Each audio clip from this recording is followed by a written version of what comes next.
shouldn't take longer than 5 Okay. minutes. I did most of it. It's warm in here today. See, yes. It's not. It is exactly. not as.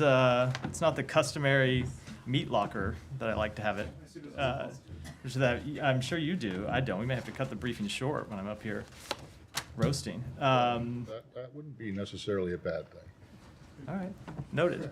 Let me start with some opening comments. The United States remains deeply concerned with the Georgia Dream Party's anti-democratic actions, as well as its recent statements and rhetoric. These actions risk derailing Georgia's European future and run counter to the Georgian Constitution and the wishes of its people. Secretary Blinken recently announced a comprehensive review of all bilateral cooperation between the United States and Georgia. As part of that review, the department implemented a new visa restriction policy to address these actions under Section 212A3C of the Immigration and Nationality Act. Today, under this policy, we are taking steps to impose visa restrictions on dozens of Georgian individuals. This includes individuals responsible for or complicit in, and immediate family members of those responsible for or complicit in, undermining democracy in Georgia, such as by undermining freedoms of peaceful assembly and association, violently attacking peaceful protesters, intimidating civil society representatives, and deliberately spreading disinformation at the direction of the Georgian government. This first tranche of visa restrictions comprises members of the Georgian Dream Party, members of parliament, law enforcement, and private citizens. It remains our hope that Georgia's leaders will reconsider their actions and take steps to move forward with their nation's long-stated democratic and Euro-Atlantic aspirations. But if they do not, the United States is prepared to take additional actions. And with that, Matt. Okay, thank you. Can you give us any better idea of how many dozen? A few dozen. This is the first tranche. It is a few dozen. Okay, so a couple dozen could be read as 2. A few, does that mean 3? Around that. It is between 2 and 3 dozen. We don't generally give out specific numbers, but it's between 2 and 3 dozen. And I want to emphasize this is a first tranche of sanctions. And have these people been notified? Do you know? They have not been notified. We typically don't notify people, but they find out if they try to come to the United States. Well, no, that you do notify them if they have an existing visa. Correct. If they have an Has existing anyone visa. been notified that their existing visa I has doubt been it has revoked? happened. I doubt it has happened because we have just put this into effect today. But for those, if there are people in that category, they would be notified subsequent to this. Unless anyone has anything else on this? Okay. Yeah. See the air conditioning? Yeah, good. But any idea how Just for they the are, benefit of everyone in the room, not just me. Matt, too. just follow how they are Yes. selected? We know that there are 80 odd, MPs that voted for the law. How did you select 2,000, 3,000 out of 86? So first of all, I can't give you specific names. I know that's not the exact question, but just as a reminder to everyone that visa records are confidential under law, so I'm not able to say with any degree of specificity. But as I said in the statement, we've looked at the people who have taken actions to spread disinformation, who have taken actions to undermine democracy, to violently attack peaceful protesters and intimidate civil society representatives. And as I said, this is just the first step in our series of actions. And I should note that the actions that we are prepared to take are not just necessarily related to these new sanctions that we are opposing. We have also said that we are undertaking a full review of our relationship with the government of Georgia. Does it include the speaker, the man who signed it into law? As I just said, I'm prohibited by law from announcing who visa restrictions Fair apply enough. to. How many tranches do you expect between now? I can't give you any definition on that question today. I can tell you that we are prepared to impose additional sanctions, and we will take all other steps as appropriate. And what message are you planning to send by splitting it into tranches? Are you still hopeful that you might stop this from happening, or the next steps? So as I said in my opening statement, there is still time for the Georgian government to reverse the trajectory that it's on.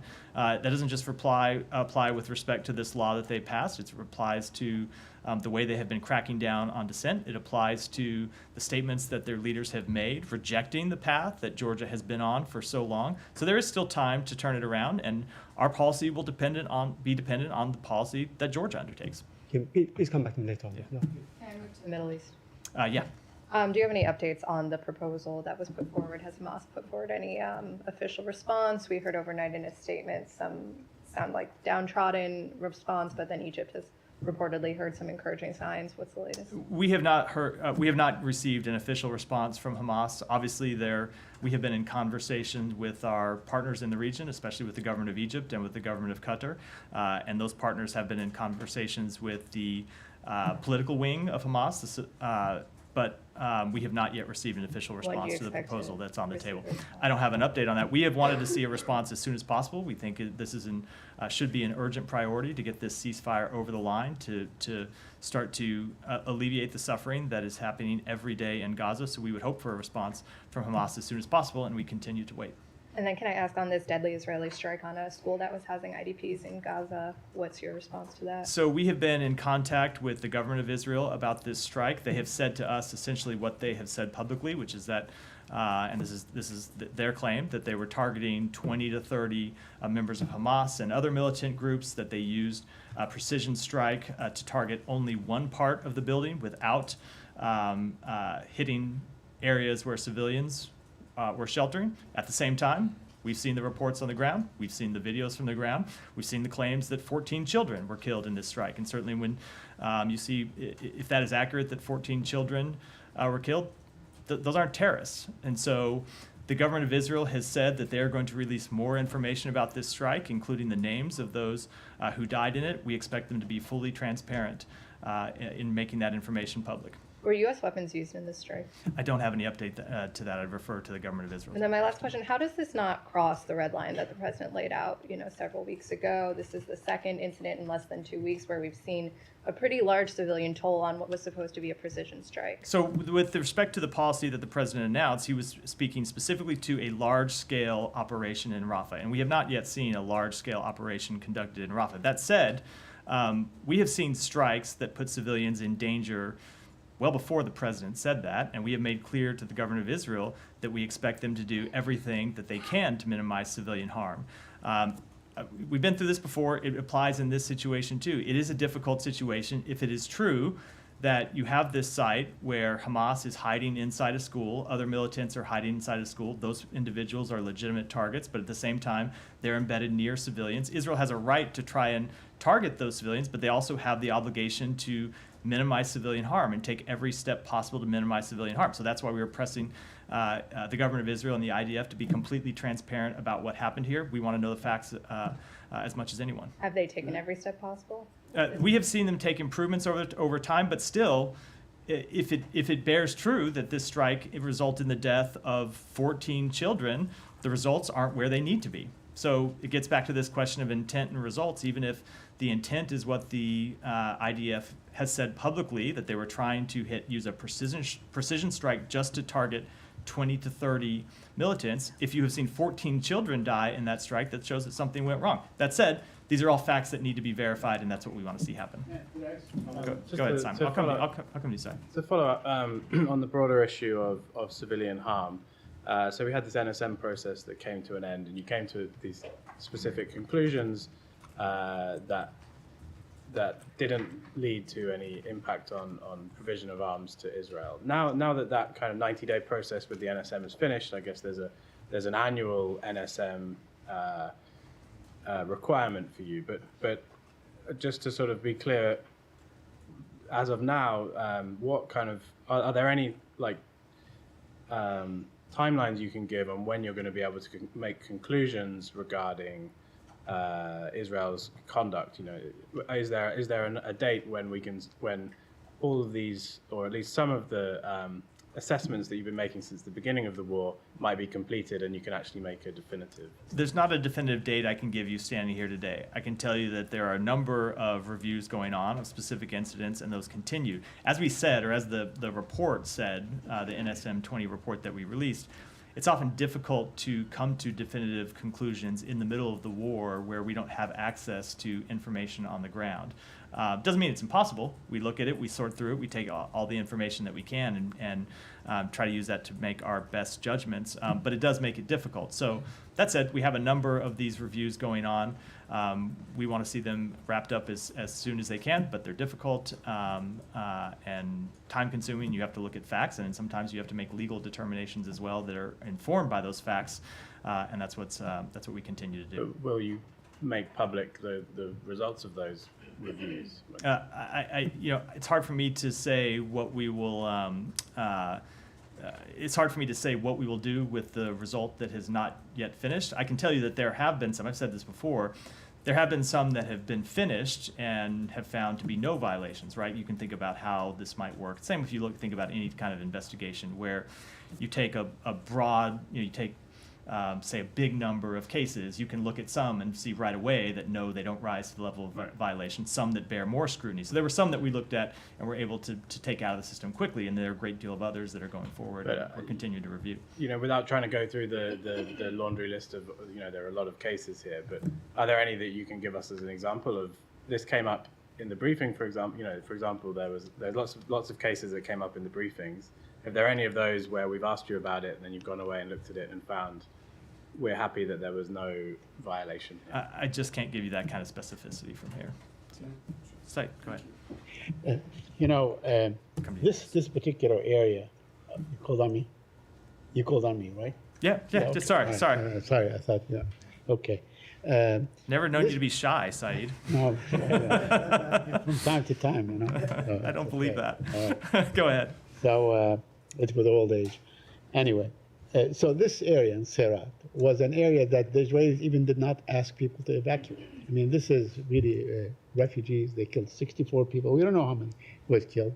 I mean, what possible advantage? I want to ask you, because the other day you said that maybe Sinwar prefers, the safety of the tunnels, the comfort of the tunnels, to coming out and so on. So why would Hamas militants, what possible tactical advantage or strategic advantage for them to be in the school? Isn't it just like, that red herring, something that the Israelis could use time and time and time again as, a cover to continue to kill people? I mean, considering that, 130 civilians were killed in the preceding 24 hours. So the advantage to Hamas, and it is a sickening advantage to them, is that they think they can hide behind civilians and prevent from being struck. And there have been times, I can tell you, there have been times that we know that Israel has passed on taking strikes because there were Hamas militants who were embedded directly with civilians, and they made the decision that they could not take a strike against a militant without causing disproportionate civilian harm. So that has happened, and there are militants who were not.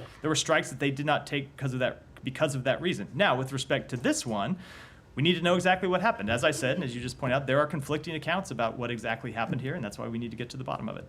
We are no military experts. At least I speak about myself, but one knows from reading so much and so on. I mean, the safety of the rubble area, the safety of the destroyed cities and buildings and so on, that becomes a concrete jungle, is a lot safer for these fighters. There would be no incentive whatsoever for them to go and be among their families and so on, because the food is probably better in the tunnels or in these places. Safety is a lot better. Why would they do it? Or just, anything that Israel can say. So number one, I just think established exactly why they would do it. Number two, I just don't think as a factual matter it's actually in dispute that they have done it, and they continue to do it. Yeah. We have seen clear, convincing evidence. Some of that evidence has been made public of them hiding in civilian targets going back before October 7th, and that has continued to be one of their primary tactics since October 7th. I tell you what. And I should say, launching, in addition to hiding, launching attacks, launching mortar attacks, and launching other attacks from inside civilian infrastructure. Not from these areas. I mean, they want to launch attacks where the Israeli military is actually present and so on, not likely in then Serat where they could be bombed from the air and so on. I mean, this thing that we keep hearing about human shields and so on. I just want to remind you that this is basically an Israeli thing, to the point where the Israeli Supreme Court told them you could not do it. You could not use Palestinian kids as human shields to wrap them around their jeeps and walk into the cities and so on. And in fact, they continue to do it. So what possible? I mean, Israel has no credibility whatsoever to believe what they say, that there are Hamas fighters are hiding there. We have not seen any evidence. They have not shown us any of these people. What I just said is, Israel said to us they're going to release the names of Right. militants that they have killed. If that's true, if they do it, the entire world will be able to see that and judge. But I'm going to wait until we see what happens. Can I ask you a couple more Yeah. questions, if I may? Yesterday there was the march into Jerusalem, the old city, and so on. And the marchers just beat the heck out of Palestinian journalists and so on. And Palestinian journalists seem to be at the tail end of recognizing whether in Gaza or in the West Bank and so on. Is there any particular reason for that? So we have seen the videos of this incident, seen the photos of this incident, and we strongly condemn them. Journalists and media workers are essential to democracy. They should not be attacked anywhere in the world, including in Israel, for doing their jobs. We expect Israel to uphold its stated commitment to human rights and press freedom. We expect them to protect journalists from these kinds of assaults. And if there are violations of criminal law, we expect people to be fully held accountable. And do you expect Israel to take what you just said seriously enough to actually abide by that? I'm going to make clear what the United States expectations are, but we have shown repeatedly that we are willing to have tough conversations with Israel about these matters.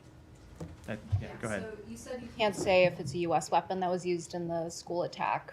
Have you at least pressed Israel to use more strategically, targeted weapons as opposed that could explode widely? And then what is their response to Yeah, that? we have at a number of occasions pressed them to use the most precision weapon possible and the smallest weapon possible to achieve a legitimate military aim, so you minimize the level of civilian harm. That's been something we pressed them really from the outset of this conflict. And so what is their response to these past two attacks that have used what they say are precision weapons but have been very destructive? So their claim is that they are using precision weapons and that they're using the smallest weapon possible to achieve the target.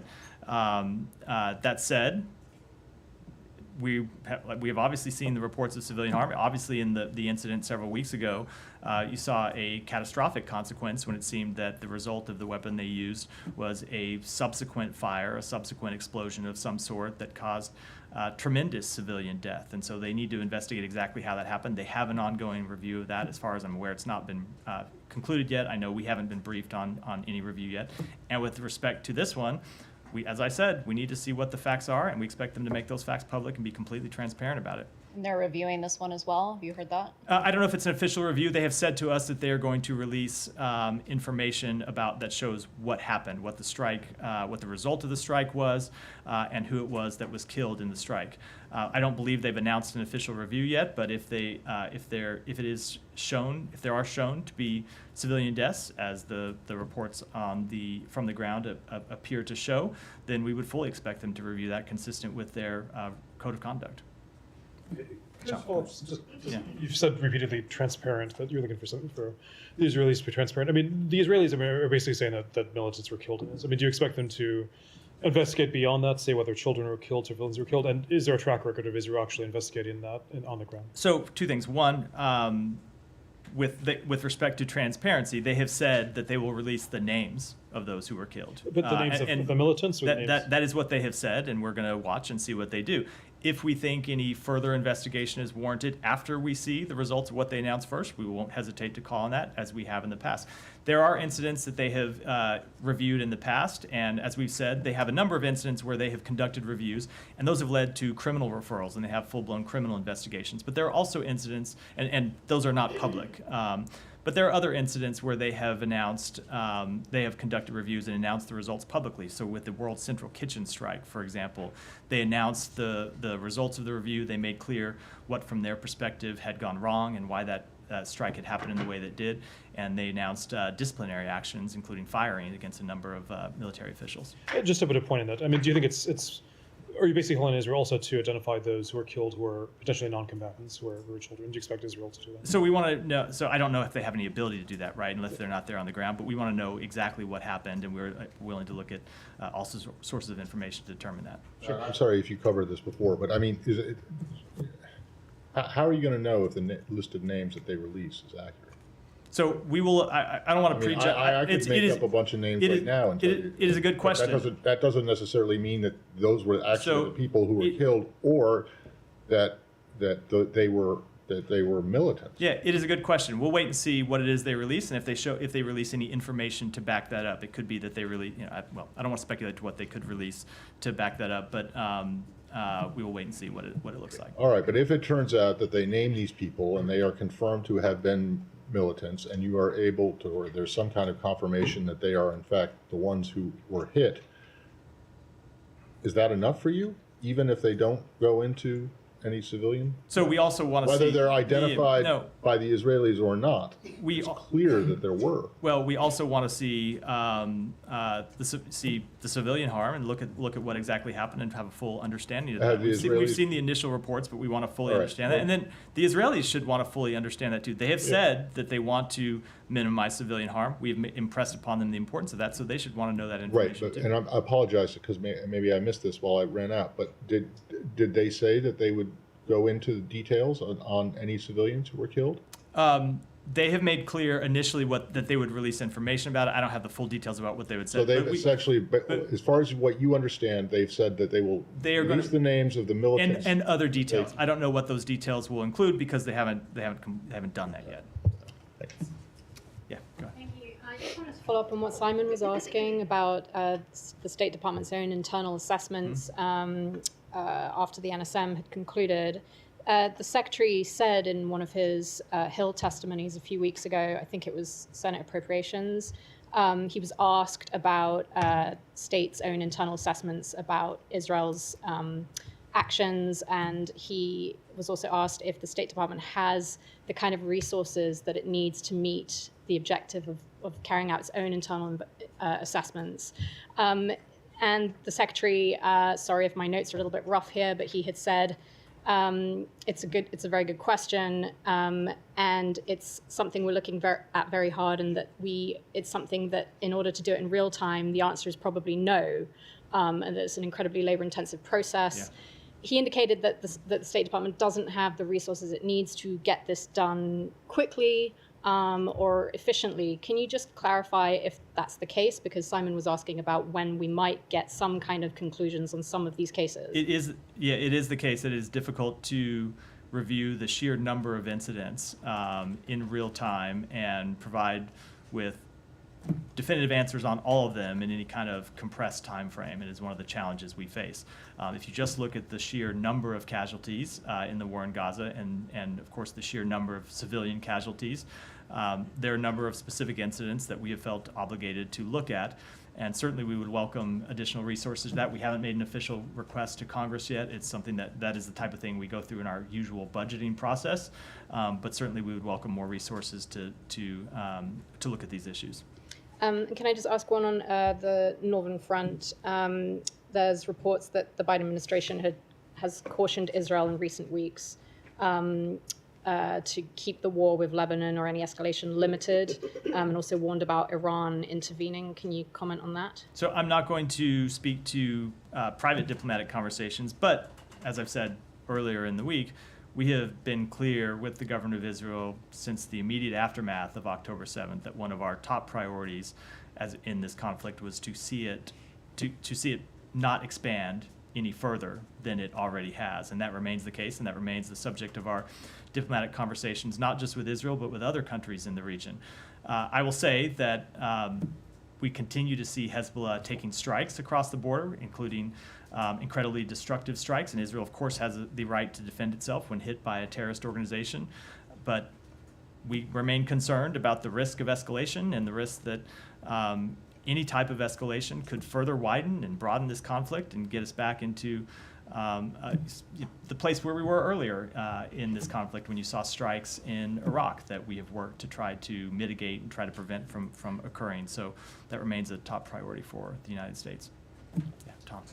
I just wanted to clarify on this issue of the names because I don't recall you having done this before, where you've called for them to release names after an airstrike. I mean, given your close security relationship, are you they often do release names later on, but were you given any names that they were targeting? Have you been given privately any names that they were targeting in this specific airstrike?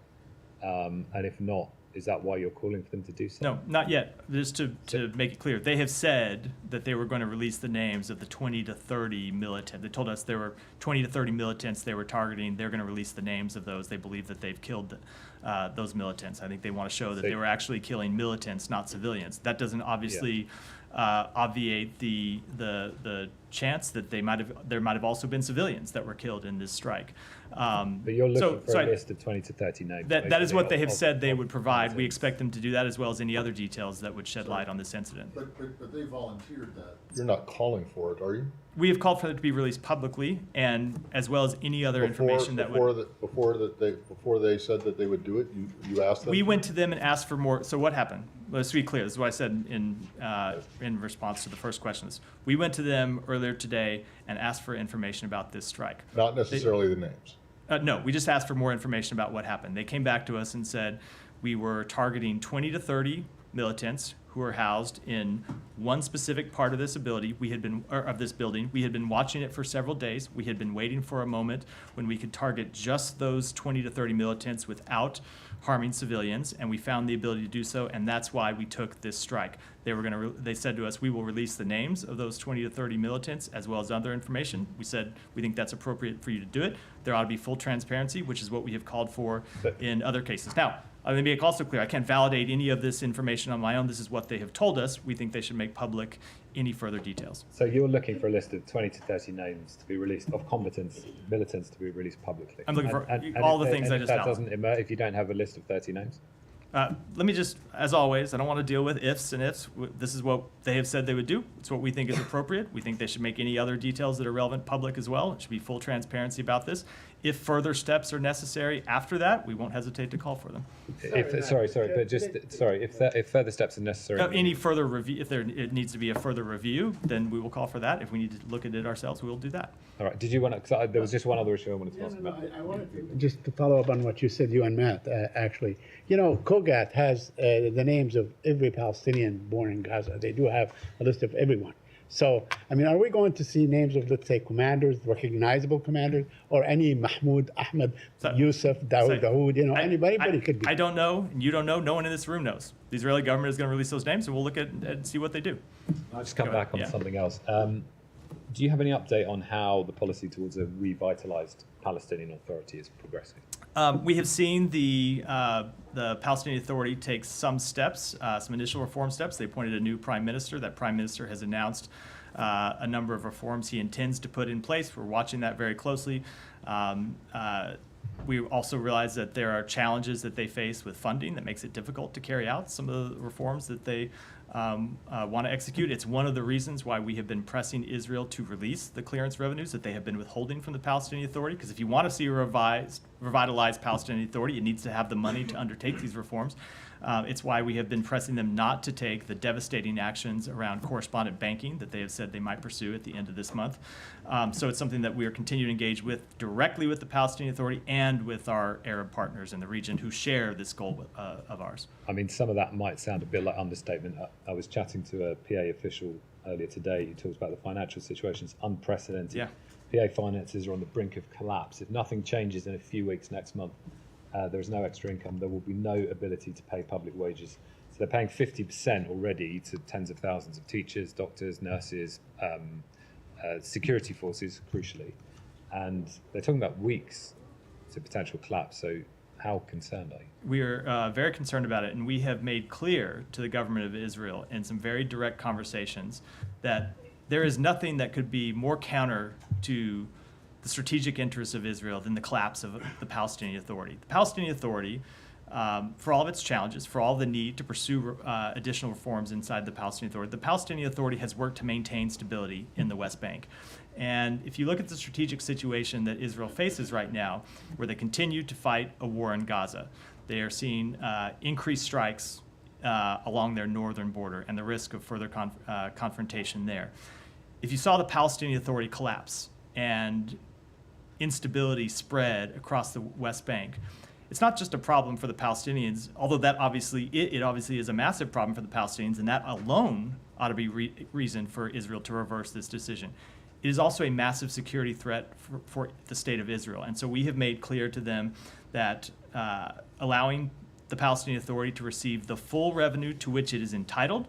This is Palestinian money, not Israeli money, is not just the right thing to do, but it is also in Israel's security interests, Israel's strategic interests. That sounds like a nice way of trying to persuade them, but I'm interested in the issue of American power here, because your key partner, your ally, and the key figure in that government, the finance minister, is somebody who has an ideological background of, he's an expulsionist, he wants to get rid of Palestinians from the West Bank, history of making racist, anti-Arab statements.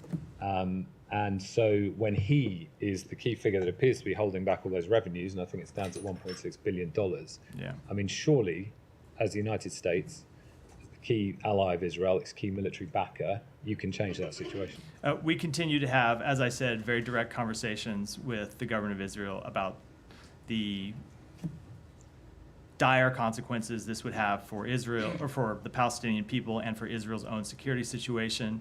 But do you see someone like that? Let me just finish. There are other partners in the region who are having those same conversations with the government of Israel. We are not yet at the point where they have run out of money, so we continue to work on it, and I think I'll leave it at that. But do you see someone like that as a legitimate voice in this issue, who has, you know, a very key role? So we have made quite clear on a number of occasions that we disagree with the statements that particular minister has made. It's not just statements, it's Well, actions. Tom, just let me finish. I was about to say that. We have made quite clear on a number of occasions that we disagree with the statements that particular minister has made and the actions that particular minister has taken. And we will continue to do that, and we will continue to work to try to see them reversed, because ultimately these are actions that are not in the interest of Israel. As I said, not in the interest of the Palestinian people, but they are self-defeating for the state of Israel and its long-term security, and we hope that wiser heads will prevail. But just finally, because I know you want to move on, but I think people might find it very puzzling that you have the leverage of $3.8 billion of defense supply to the Israelis per year, and you cannot compel this situation to change, given the ideological background of a figure like this in an absolute key role in your key partner and ally in the region. We have had this conversation a number of times on a number of different issues, and it remains the case that Israel is a sovereign state that makes its own decisions. Yes, we supply them with security assistance. Every country in the world that we provide security assistance to ultimately is a sovereign state that is going to make their own decisions. Now, we can go in and have very direct conversations with them, and we do, and will continue to, but ultimately, not only do they make their own decisions, but they are responsible for those decisions, and they're responsible for the consequences of them. Go back, then I'll To Palestinian Authority reform, I would imagine you've seen that there's also been another report about a shouting match that happened between the Emirati foreign minister and a senior advisor to the Palestinian Authority, where the UAE foreign minister called the Palestinian advisor Ali Baba and 40 Thieves. This was in relation to him accusing the Palestinian Authority of being corrupt, reforms not being effective. Can you give us an update on how it's going or not going well with other Arab nations in terms of supporting the Palestinian Authority, the new leadership reforms? So we continue to engage in conversations with our Arab partners about not just reforms to the Palestinian Authority, but the broad sweep of post-conflict issues that we need to work on. And there are differences among different countries in that group, and sometimes those differences are minor, and sometimes those differences are major, and what we do is try to work to bridge all of them and come up with compromise proposals that everyone can get behind. Now, none of this is easy, right? There is a reason why this dispute has been going on for decades, because there are very tough, thorny issues involved here, and probably no more so than now. Where we are presented with a host of very difficult issues that we have to resolve, but we continue to pursue diplomacy, and the Secretary continues to engage in conversations with those Arab partners about trying to bridge those differences. Do you feel at all confident that an Arab nation might step up and help at all with the financial issues of the PA? That's not something for me to speak to. I would leave it to those countries to answer. Go ahead. Yeah. China has protested to India after exchange of greetings between Prime Minister Modi and President Lai from Taiwan. Following this, there have been several state and non-state actors going on social media and saying that India would have a price to pay what do you say about the coercive and threatening behavior coming out of China on these issues? So I haven't seen those specific reports, so I don't want to comment on them in detail, but I would say that such congratulatory messages are the normal course of diplomatic business. Okay. Alex. Yesterday, you guys put out, the PMA Bureau put out a post saying that yes, Turkey purchased the fighter jets. Have you guys already signed the letter of acceptance, or there's an ambiguity there? Can you please clarify? It was Turkey that signed a letter of offer and acceptance to purchase the F-16s. The sale is an investment in NATO interoperability and will support the national security interests of the United States, Turkey, and the NATO alliance. You may remember that getting this particular sale over the finish line took some time, and we're glad to see it moving forward. Thank you. And Ukraine seemed to be unhappy about some of the delays involving F-16 training. There's a political report about that yesterday. They believe that this doesn't match with amount of jets that they might take and operate. Why there's a delay? So I won't speak to those specifics. I'm not familiar with them. Training is not something that we conduct out of the State Department, obviously. That's something that happens in the Pentagon, so I'd refer you to them to speak to any specifics with regard to that. But I can say that speaking generally, training Ukrainian pilots has been a major priority of us, something that we've worked hard on and worked to ensure our allies in NATO can do as well, and that training is ongoing.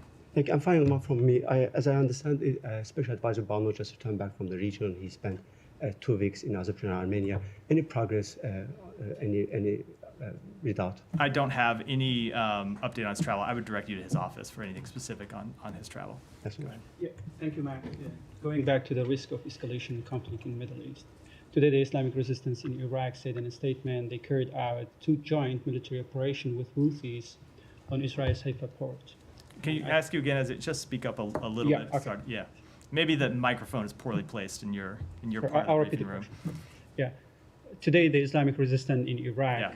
said in a statement they carried out 2 joint attacks with Houthis against the Israeli Haifa port. And I think this is the first time that the Islamic resistance in Iraq that they are cooperating with the Houthis to attack the Israelis. How do you see these developments, especially cooperation between Iraqi militia groups backed by Iran and the Houthis? So we have long made clear that we oppose any attacks by the various militia groups, Iranian-sponsored militia groups, against the government of Israel, and that we are prepared to help Israel defend itself against those attacks. Obviously, any kind of cooperation between them is something that would be incredibly concerning and that we would work to mitigate. And this may trigger retaliation attack by Israel. And you said earlier that when there were attacks on the U.S. forces in Iraq, you worked to try to mitigate these threats from occurring. Have you reached the Iraqi government to rein these groups to not attack Israeli from 100 miles away from? So without speaking to any specific conversations regarding these attacks, it has been our general policy to press the Iraqi government to prevent attacks being launched on their soil, either against the government of Israel or against United States interests or United States troops in the region. And lastly, my last question. This week, the Iraqi parliament passed the budget law, which provided more than 4 trillion and 556 billion Iraqi dinar, which equivalent to 3.5 billion US dollars to PMF, Iranian-backed groups, and including those groups who were attacking the US troops in Iraq. So, are you concerned about the future security of Iraq and the future security of the region when these groups are getting funding by Iraqi government? We do remain concerned that individuals within the PMF are not responsive to the Iraqi commander-in-chief and engage in violent and destabilizing activities in Iraq and Syria. Attacks against U.S. and coalition service members, as well as Iraqi security service members and businesses, undermine Iraq's security and economy, and we continue to urge the Iraqi government to rein in these individuals and hold them accountable for breaking Iraqi law. Sean. Other violence in the region, in the Middle East, in the general region, Sudan. There was an attack in Al Jazeera State, in which it's been reported that 400 people were killed. The RSF was blamed for this. Do you have any update, both on actions on the RSF and on the Army, and any potential resumption of talks in Jeddah? So the only thing I'll say is that we continue to engage in diplomacy to try to end the war, mitigate the humanitarian crisis. You may have seen that the Secretary spoke to the Foreign Minister of Saudi Arabia about this earlier this week. He spoke to General Burhan last week about this very thing. And what we have continued to urge is a return to talks between the SAF and the RSF to try to reach a ceasefire, and that remains what we're focused on. Is there any progress on that? I mean, that's I don't have any updates to offer from here. Go ahead. On the Lion's Den sanctions, roughly how many people are going to be impacted by that? They are not people. It is an entity. I don't know how many people are members of that entity, but this is a sanction against an entity, not individuals. So do you think they have a lot of assets in the U.S. to seize? So usually the question is it's not just one of seizing assets when we impose these kind of sanctions under this new executive order, and that we've imposed several already. It prohibits people from doing any business with U.S. persons, U.S. entities, or accessing the U.S. financial system. So it's not just about seizing assets, though clearly that is part of the potential accountability measures, but is to prevent them from taking any transactions that could run through the U.S. financial system. And I know you've probably looked at these before, and there are a great deal of transactions around the world that do interact with our financial system in one way or the other. Questions about the same subject. Go ahead. Sorry. Yeah. There's some groups like FDD have been saying that this group is not active anymore since last summer. And that it's unlikely that the group will resurge. That basically these sanctions have come too late. Do you have a comment on that? So the sanctions that we imposed were based on not just activities that this group took in 2022, but also that they took just earlier this year. So no, I would not agree with that. Go ahead. Thank you very much. On Wednesday, China, Russia, and Iran issued a joint statement on the Iranian nuclear deal, calling on Western countries to step up their actions and restore the agreement. Do you have any reaction to this statement? I don't have a specific reaction to that statement, but we continue to have grave concerns about about Iran's nuclear program, as we made clear at the IAEA just yesterday in voting for a resolution. We've seen the regime continue to amass a growing stockpile of highly enriched uranium for which there is no credible civilian purpose. And we look forward to working with our allies and partners on a broad, comprehensive strategy aimed at achieving a sustainable solution that includes Iran's full cooperation with the IAEA. And one more question on Georgia, on the sanctions. Can you please clarify what gives the United States the right to basically dictate the Georgian parliament what laws it should pass, what laws it should not pass? Can you imagine Georgia telling the U.S. Congress what laws it should pass, what laws it should not pass? So we are not dictating in any way to the governor of Georgia what laws it should pass. And in fact, if you look at where this law was inspired, I think it was from another country that has passed its own version of this law. It's Russia that passed this version of law, and clearly was the model for the law that Georgia has passed. So the basis of our action is we have seen Georgia crack down on its own people, crack down on democratic dissent, and take these actions that reverse the steps that it has been on towards the EU and towards further integration with the West. Now, Georgia can make its own decisions about how it wants to move forward. We can make our own decisions about how we want to move forward, but we are not going to continue to allow people to come into the United States. We are not going to continue to support, well, I should say we will continue to review the financial assistance that we give to Georgia, and that all is potentially at jeopardy if Georgia is not pursuing policies that are in line with the interests and values we have seen it expressed here today. Go ahead. Thanks, Matthew. And then Brian, and then we'll wrap. Were Prime Minister Netanyahu to come to the U.S., would Secretary Blinken meet with him? So I heard an if at the beginning of that question. I don't use. Well, as expected. He said if he comes. He said were. Were. Fair. He said were Prime Minister Netanyahu. It is another intro to a hypothetical question that I typically decline to answer. He has not announced a visit, and certainly I'm not going to announce meetings for visits that are not yet on the books. Okay. And what's the administration's reaction to China not participating in the Ukraine Peace Summit? So we certainly would encourage China to participate in that summit. They have attended previous versions of the summit. We thought that their presence was helpful. We think their presence would be helpful here. But I actually think there are other actions that China could take that would be even more helpful, and that would be cracking down on the companies that continue to help reconstitute Russia's defense industrial base. And finally, what does the 80th anniversary of D-Day mean for today's global challenges? So you heard the president speak to this earlier. You saw this, you may have seen the secretary speak to this in a couple of TV interviews he did. When you look at the alliance that the United States was part of in D-Day to stand up to tyranny and help push back tyranny when tyranny was on the march across Europe, it is an inspiration for some of the same challenges that we face today, and it is a reminder that we are stronger when we work in concert with allied nations that share our values, that support democracy, and work to and push back against those forces who oppose it. Thank Ryan. you. Thanks, Matt. So the Israeli ambassador to the United Nations has said that Israel is now going to oppose the resolution that the United States is putting forward to push forward the Israeli ceasefire plan.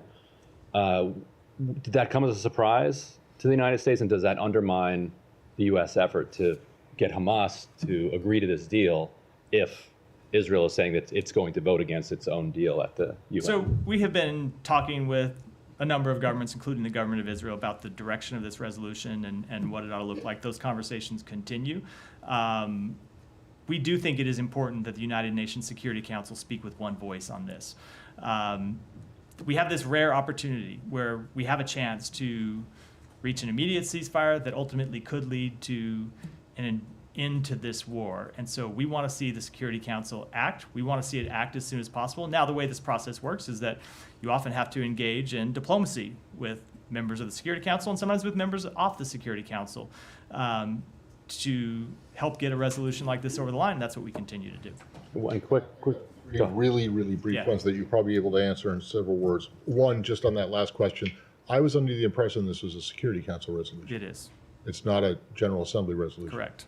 Which And means that I Israel know does the not get to vote. Correct. They don't have a vote. Correct.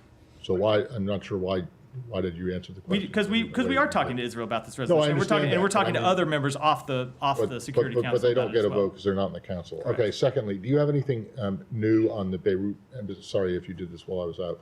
On the Beirut embassy incident? I don't have an update on the investigation. And then the very last thing, yesterday you said that the amount of aid assistance given to Georgia, I think you said over the last couple of years is about 390. Can you be more specific? How many years is that? It's two, and I can go back and So I can go since back after fiscal it's a couple of years. 23? I will go back and get the specifics. My understanding is that's the amount budgeted for the last 2 years to the government of Georgia. That's across a range of different programs, and we can get you more details. But on it's it. 2 years. 2 years. Okay, great. Thank you. If you finish one more, and then we'll go. Human Rights Watch report on white phosphorus. We've seen tons of reports now about the use of white phosphorus by the IDF. 17 municipalities across southern Lebanon since October, according to HRW. So does the U.S. have any policy that with regard to the use of white phosphorus? So setting aside whether or not these individual incidents occurred. Yeah. So white phosphorus is something that's commonly used in military operations to produce smoke, to obscure ground forces, mark locations, or provide illumination. And just the usage by itself is not something that's prohibited under international humanitarian law. But as with any type of military operation, civilians can't be targeted. If white phosphorus is used, precautions have to be taken to minimize harm to civilians, and it's incumbent on countries to use white phosphorus in ways that are consistent with international humanitarian law. Are these incidents concerning that Human Rights Watch is saying that they were outside the bounds of? So I've seen the reports, described? but that is the type of thing that we'd have to take a look at and assess before commenting in detail. With that, we'll wrap for today. Matt, Thanks. come on. 10 minutes to get them in.